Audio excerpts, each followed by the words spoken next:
Right, so I've had some comments about my video lengths being too long, so I can understand that. I mean, I do quite long videos. They can be up to like an hour long sometimes, or maybe even slightly over that, depending on what I'm doing. So I'm going to try and keep some videos shorter. I've looked at my analytical information on the YouTube channel and looked at the stats, and it looks like 10 minutes is a good target to go for. So I'm going to try and keep videos down to 10 minutes or less if I can.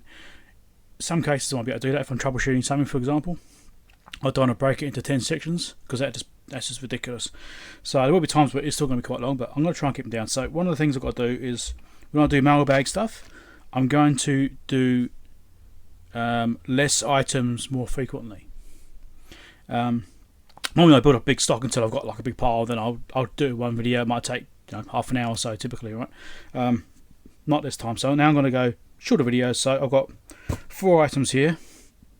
I've got an idea what 3 of them are. I don't know for sure. I won't know till I open them, but so I'll do a video on these and go through them. But yeah, so you expect my videos from now on to try and be a little bit shorter if I can. I'll edit them down, that kind of thing.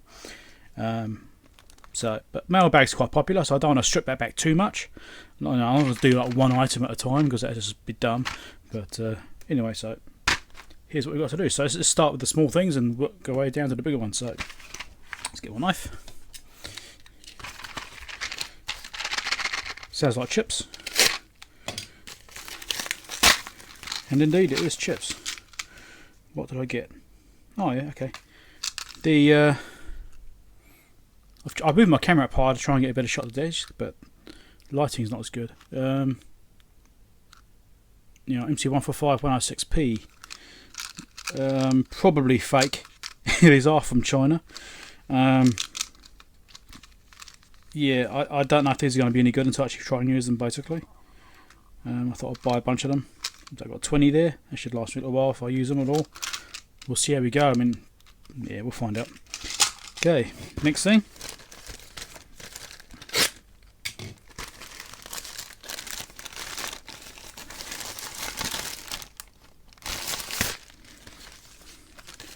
Thank you for that.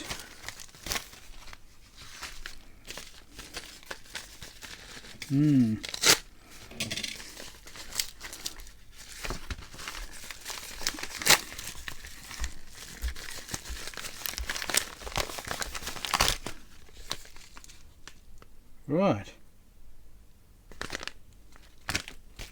I've been waiting for these. It's fairly quick. It's only been, what, 2 weeks, I think? Yeah, just under 2 weeks. Let's have a look. These are some boards I've had made. I'm actually waiting for a second lot. I've got some made at 2 different places at the same time. I want to see how they compare. I've used PCBWay before. This isn't PCBWay. This is someone else who I forget the name of right now. Single-sided board. No, the text is small. I really should have looked at that. So this is the first time I've seen these boards. These are brand new prototype. I mean, obviously I designed them, but this is the first I've actually seen them made. So I'm noticing a couple of things. One thing is that there's no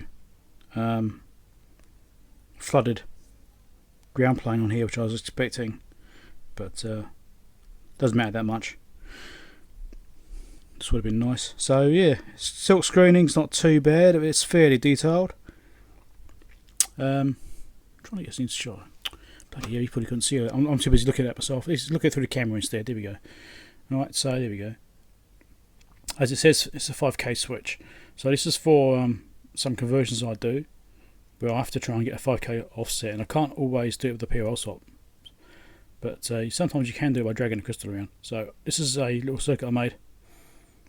I've been doing this like hand wiring straight onto a PCB with transistors and capacitors and stuff like that. It's just messy and not good. So I wanted to design a pop circuit for that. So that's what this is.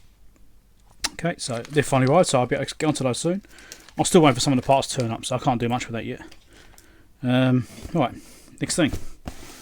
This is already going on too long.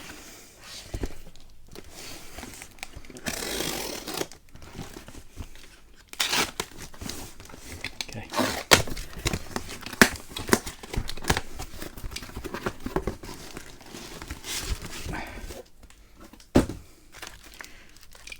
nicely packaged, which is good. All we'll do is get into it.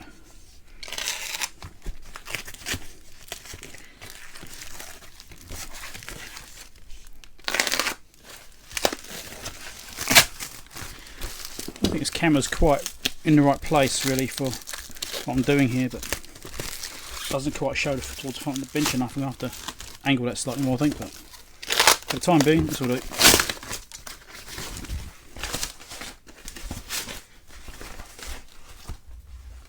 Right, it's a Cobra 29 Limited ST. I thought this is another parts radio. I think it's a parts radio. It's got a little ding on the corner there. But it doesn't look too bad. I mean, there's just a few little marks on that bezel. I've seen worse. The front panel doesn't look too bad. Not too badly worn. There's a little bit of wear on it, but yeah. Signal meter moves, so it's not stuffed. Yeah, yeah, it's just another conversion radio basically. It's loose. But yeah, it seems okay. That knob looks like it's bent. It is. That knob is bent. It has been dropped. That could be an issue. It still works, but hopefully it's bent the chassis, nothing else. I can just straighten the chassis out. Sometimes that's what happens. Anyway, so that's for me to fiddle with later on. Next one. This one's a bit bigger. As I always said, I've mentioned it before in previous videos, when you sell stuff on eBay or anywhere like that, make sure when you package it really well. I hate having stuff turn up broken. And I always make sure I stipulate that when I buy things. Right, so it looks like they've done a reasonable job on that at least.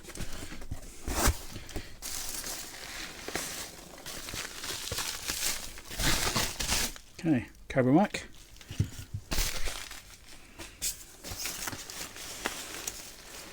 And let's see about making a huge mess.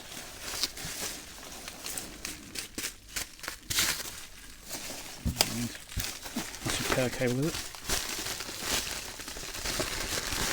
Huh, gave me a brand new power cable. Okay, wasn't expecting a brand new one. Cool, that's all right.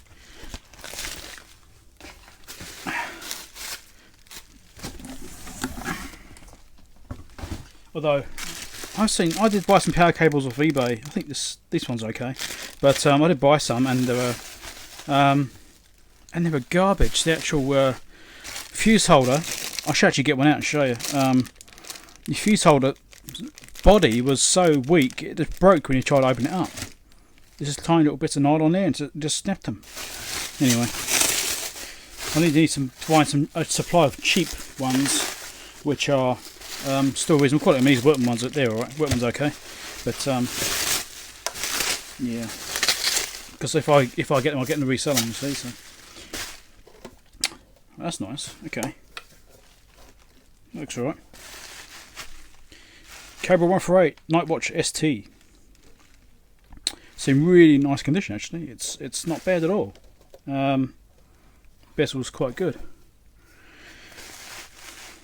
Yeah, so I thought I'd get sideband radios and just see how those go for resale value, you know.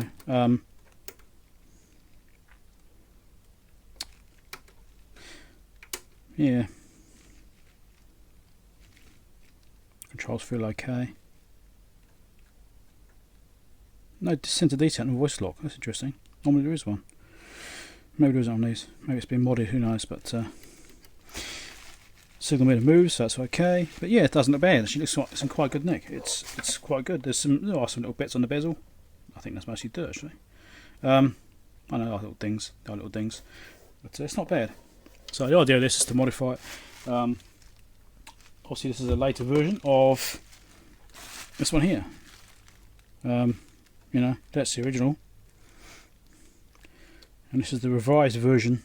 So obviously, it's got a front-facing mic, which is handy rather than the side one. The side one's a bit awkward, really, but anyway, yeah. So that's what I'll be playing with at some point. I'll be converting that one once I've finished playing with the other units. So that's it. Mailbag for now. 10 minutes. Bang.